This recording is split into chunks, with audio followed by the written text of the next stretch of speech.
하나님께서 우리에게 주시는 말씀은 신약성경 베드로후서 3장 18절 말씀입니다. 신약성경 베드로후서 3장 18절 말씀, 신약성경 386쪽에 있습니다. 베드로후서 3장 18절 말씀을 제가 봉독하겠습니다.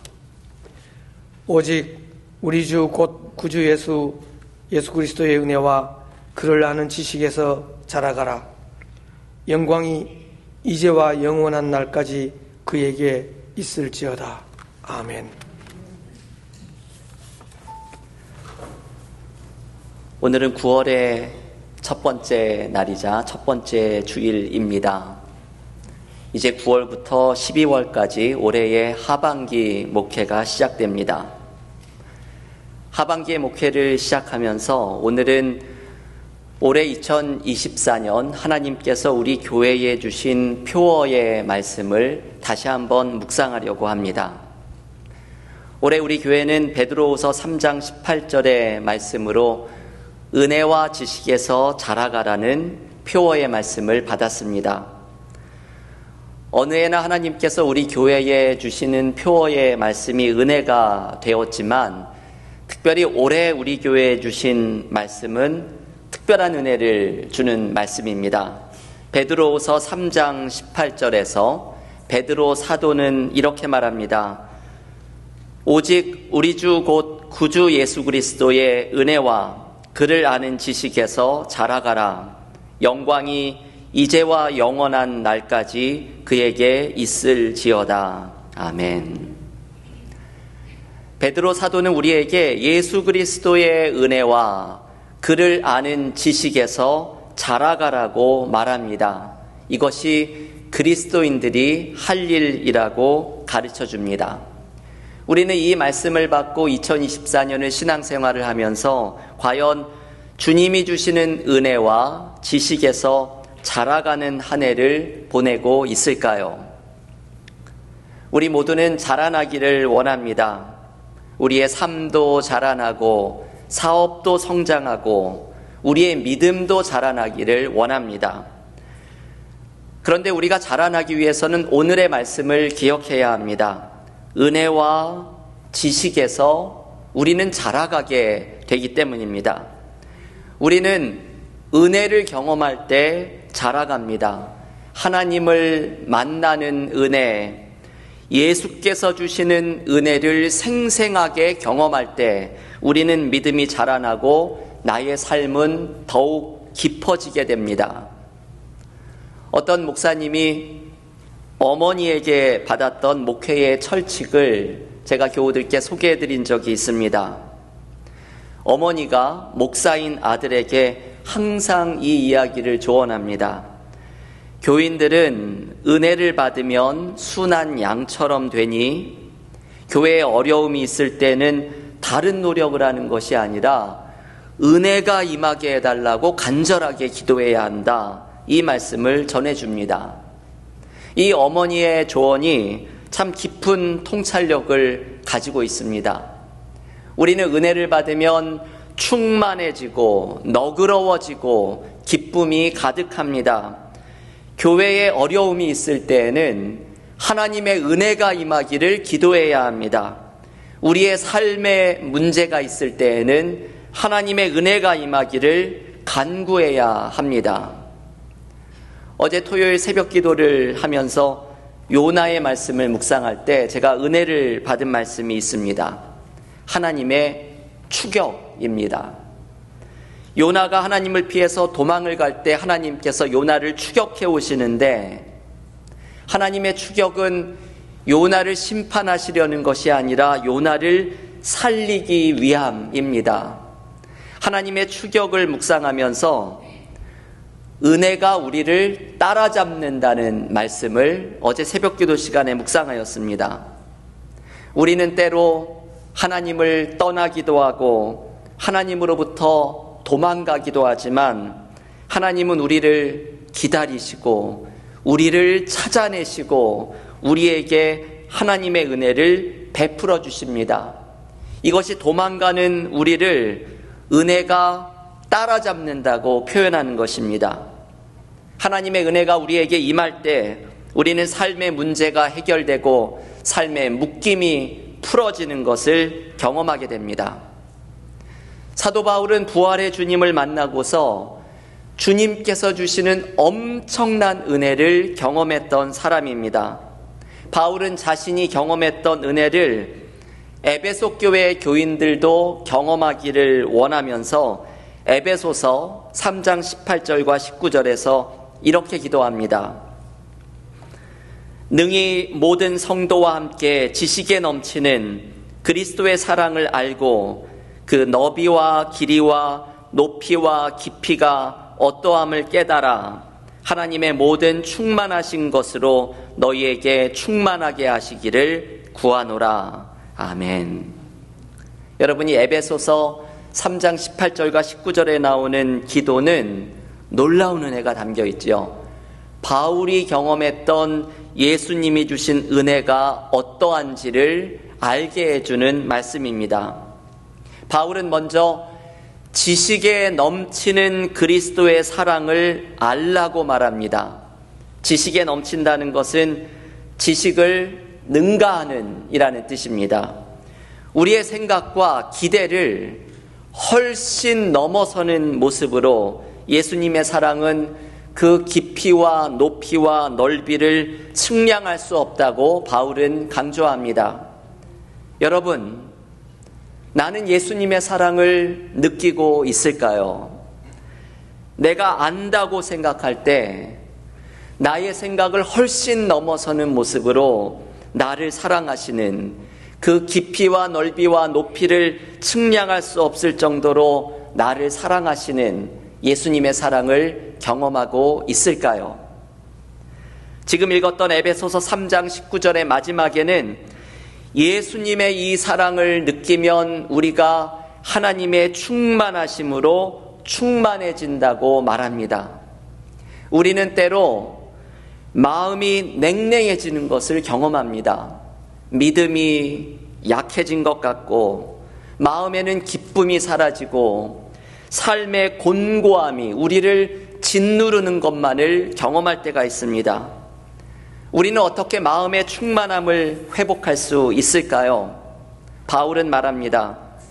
예수님의 사랑을 느끼는 것입니다.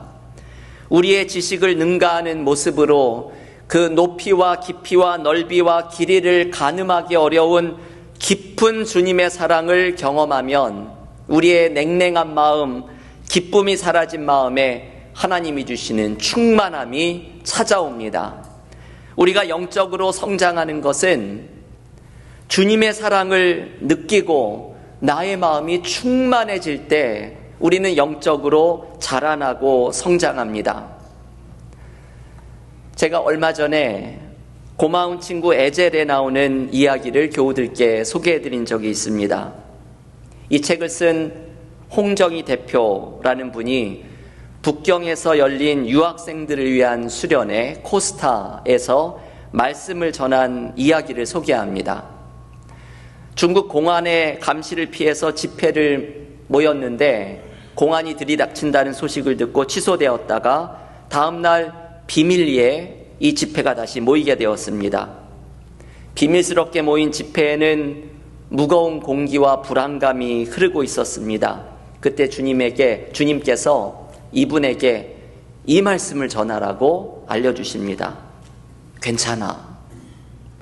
내가 준비한 말을 내려놓고 주님이 전하라는 이 말씀 한마디를 이분이 전합니다.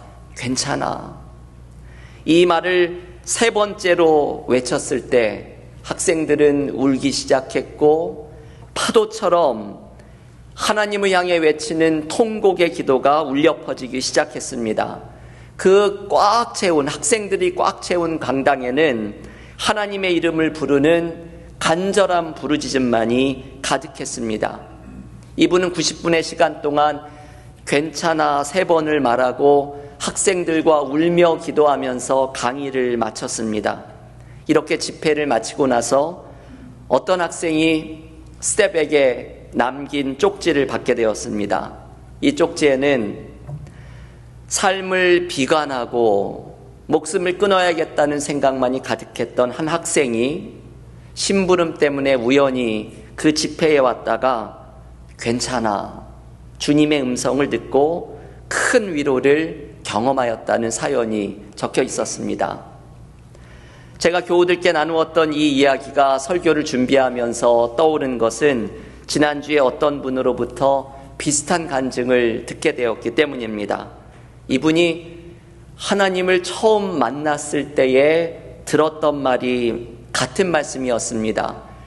극심한 고통 중에 하나님을 만났을 때 하나님께서 건네신 첫 마디, 너 괜찮니?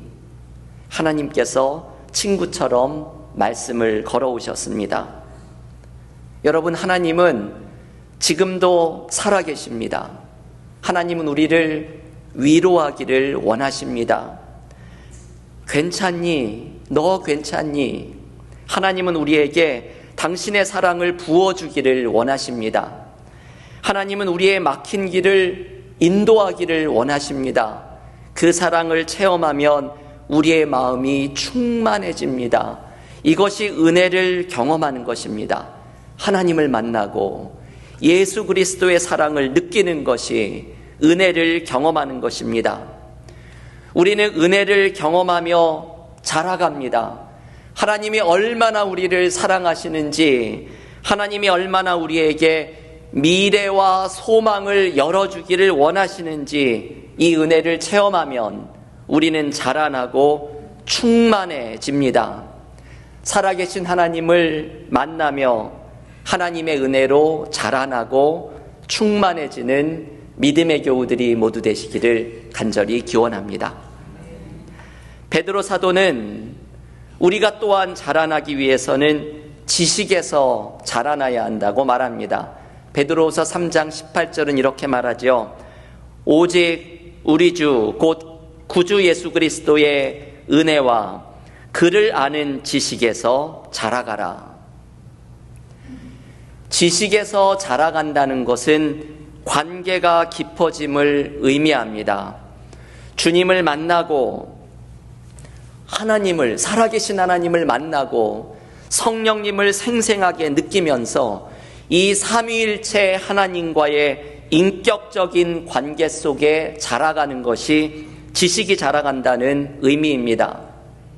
우리가 자라나지 못하는 이유는 바로 하나님과의 깊은 관계 속에 우리가 있지 못할 때가 많기 때문입니다.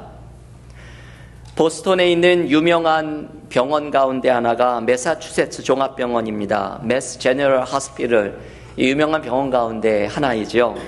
그 병원의 내과 전문의 수잔 코벤 박사가 2013년 버스턴 글로브에 자신의 환자 사이에 유행하는 병 하나를 글로 썼습니다. 코벤 박사가 이렇게 말합니다. 나는 지난 몇 년 동안 일종의 유행병을 목격했습니다. 같은 병세를 보이는 환자들이 줄줄이 나왔습니다. 이 병의 증상은 피로, 짜증, 불면증, 불안, 두통, 속쓰림, 위장장애, 허리 통증, 몸무게 증가 등입니다. 혈액 검사나 엑스레이 검사에서는 아무런 이상이 나타나지 않습니다. 하지만 이 병의 증상을 감지하기는 쉽습니다. 이 병의 이름은 과도한 바쁨입니다. 코벤 박사가 자기의 환자들에게서 자주 보게 되는 유행병이 과도한 바쁨이라고 말합니다. 전 세계적으로 유행하는 이 병인 과도한 바쁨은 피로와 불면증과 불안과 두통과 통증을 유발하지만 영적으로도 깊은 침체와 고갈을 느끼게 만듭니다. 우리는 바쁘다는 핑계로 하나님과의 교제를 소홀하게 여깁니다. 바쁘다 보니 내가 하나님 앞에 앉아있는 시간을 갖지를 못합니다. 얼마 전에 문화설교로 나누어드린 파스칼의 팡세에서 파스칼은 이렇게 말합니다. 인간의 모든 불행은 단 한 가지, 즉 방 안에 가만히 머물러 있을 줄을 모르는 데서부터 온다. 이게 인간 불행의 시작이라는 것이죠. 사람들은 방 안에 가만히 있을 줄을 모릅니다. 끊임없이 무언가를 하려고 합니다. 조금만 가만히 있으면 몸을 비비꼬면서 셀폰을 만지작거리든지 TV를 켜든지 아니면 집안일이라도 해야 한다고 생각합니다. 우리는 언제나 외적인 일에 몰두하고 바쁜 삶에 휩쓸리면서 살아갑니다. 내가 삶을 살아가는 것이 아니라 삶이 나를 휩쓸어 갑니다. 가만히 앉아서 나의 내면을 들여다보고 그 안에 함께 하시는 하나님 앞에 앉아있지를 못합니다. 우리가 영적으로 자라나고 하나님의 은혜로 충만해지기 위해서는 가만히 하나님 앞에 앉아서 하나님과의 관계에서 자라나야 합니다. 이것이 주님을 아는 지식에서 자라나는 것입니다. 저는 개인적으로 주님과의 관계에서 자라나라는 올해의 표어에 큰 도전을 받고 있습니다. 우리도 이 표어를 따라서 주님과의 관계에서 자라나고자 성경 통독도 영적 성장을 위한 성경 통독이라고 이름을 붙이고 전교인이 성경을 읽고 있습니다. 성경을 읽으면서 지식에서 자라가고 성경을 통해 말씀하시는 하나님을 만나고 하나님과의 관계가 깊어지려는 것이 목적입니다. 그런데 우리 교우들께서는 안 그러시겠지만 가끔 제 자신을 돌아보면 제가 성경을 통독하는 것이 설교를 하려고 읽는 경우가 참 많다는 것을 느끼게 됩니다. 성경을 읽으면서 나에게 말씀하시는 하나님의 음성을 듣기보다 이 말씀을 어떻게 설교해야겠다는 생각을 하면서 읽는 경우들이 있습니다. 저는 이것을 일종의 직업병이라고 생각합니다. 하나님의 음성을 들으면서 하나님께 나아가려고 하는 것이 아니라 이 말씀으로 설교를 하려고 하는 마음을 들 때마다 아차하는 생각이 듭니다. 내가 말씀으로 하나님 안에 머무르면서 하나님과의 관계 속에서 자라나야 하는데 말씀을 사역으로만 접근하니 이게 문제라는 생각이 듭니다. 목회는 하나의 기술이 아니라 목회자 자신이 하나님과의 관계에서 자라나고 경험한 은혜를 나누는 것이어야 합니다. 목회자가 하나님의 임재 안에 머무르면서 자라나면 내 안에 하나님의 은혜가 가득 차게 되고 이 은혜가 자연스럽게 흘러나가는 것이 목회입니다. 여러분, 우리의 봉사와 섬김도 마찬가지이지요. 우리는 때로 외적인 봉사, 외적인 목회, 외적인 나의 모든 일들, 그 과도한 바쁨으로 하나님 앞에 앉아있는 시간을 갖지 못할 때가 많이 있습니다. 여러분, 우리는 하나님을 아는 지식에서 자라가야 합니다. 이것이 사실은 큰 축복입니다. 왜냐하면 하나님 앞에 앉아 있었던 시간으로 우리는 우리의 삶을 살아갈 수 있기 때문입니다. 아무것도 아닌 것처럼 느껴지지만 성경을 묵상하고 기도를 드리는 하나님 앞에 앉아 있었던 시간으로 우리는 삶을 살아갈 힘을 얻습니다. 하나님 앞에 앉아 있었던 시간에서 경험한 은혜가 우리의 삶의 문제를 해결합니다. 얼마 전에 제가 어떤 성도와 이야기를 나누면서 그분이 기도의 시간이 기다려진다는 말씀을 듣게 되었습니다. 이분은 자신이 기도할 때 살아계신 하나님이 나의 기도를 들으심을 생생하게 체험하였고, 그래서 자기가 기도를 드릴 때마다 하나님이 분명히 듣고 계신다는 것을 믿는다고 말합니다. 그래서 기도의 시간이 기다려진다고 말합니다. 여러분, 우리는 기도의 시간이 기다려지는 사람들일까요? 기도 가운데 경험한 은혜로, 말씀 묵상에서 경험한 하나님의 은혜로 그리스도인들은 살아갑니다. 교우 여러분, 베드로 사도는 그리스도인이 자라나는 방법을 깨닫고 우리에게 전해주기를 원합니다. 아주 간절한 외침입니다. 은혜와 지식에서 자라가십시오. 하나님을 만난 은혜와 주님을 아는 지식에서 자라가십시오. 이때 우리는 부흥의 역사를 경험합니다. 부흥이란 다른 것이 아닙니다. 하나님의 은혜로 충만하여져서 우리의 메마른 심령이 뜨거워지고 하나님과의 관계가 깊어져서 하나님이 친히 나의 삶을 인도해 가시는 은혜를 경험하는 것이 바로 부흥을 경험하는 것입니다. 은혜와 지식에서 자라갈 때 우리의 삶에는 심령의 대부흥이 일어납니다. 여러분, 우리는 오늘부터 하반기 목회를 시작합니다. 이제 2주 후에는 구약성경의 통독을 마치고 신약성경의 통독을 시작합니다.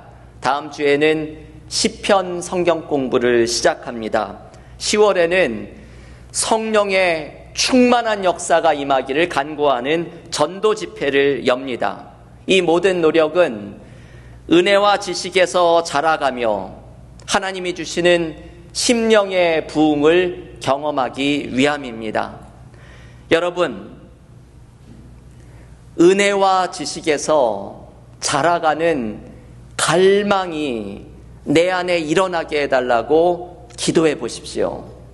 하나님 앞에 은혜와 지식에서 자라가기 위해 내가 실천할 수 있는 일이 어떤 것인지 오늘 결단해 보십시오. 하나님은 우리가 자라나기를 원하십니다.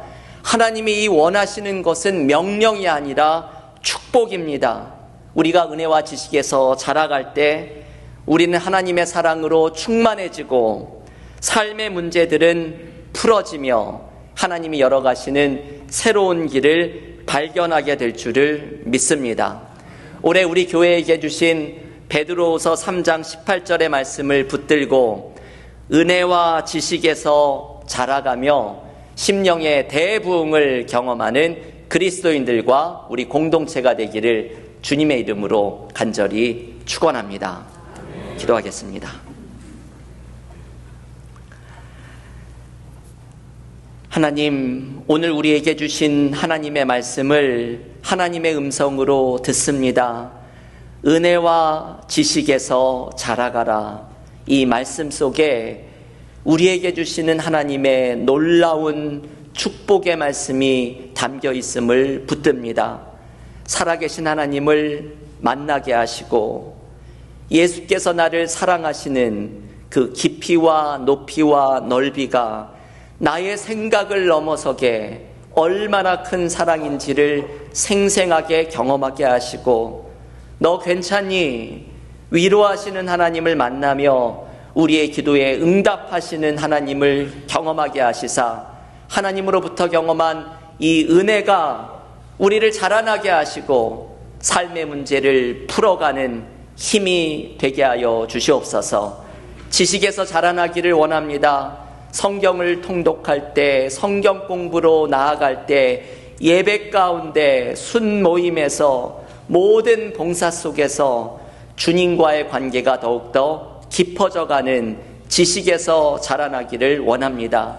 하나님 앞에 앉아있을 시간이 없다고 생각하는 우리의 바쁜 삶을 넘어서 삶에 휩쓸려 살아가는 것이 아니라 하나님 앞에 앉아있었던 시간의 은혜로 우리의 삶을 하나님과 함께 동행하며 살아가는 그리스도인들이 되기를 원합니다. 하나님과의 관계 속에서 경험한 은혜가 삶의 문제를 해결하며 새로운 길로 인도해 가시는 충만한 은혜를 경험하게 하여 주시옵소서. 예수님의 이름으로 기도하옵나이다. 아멘.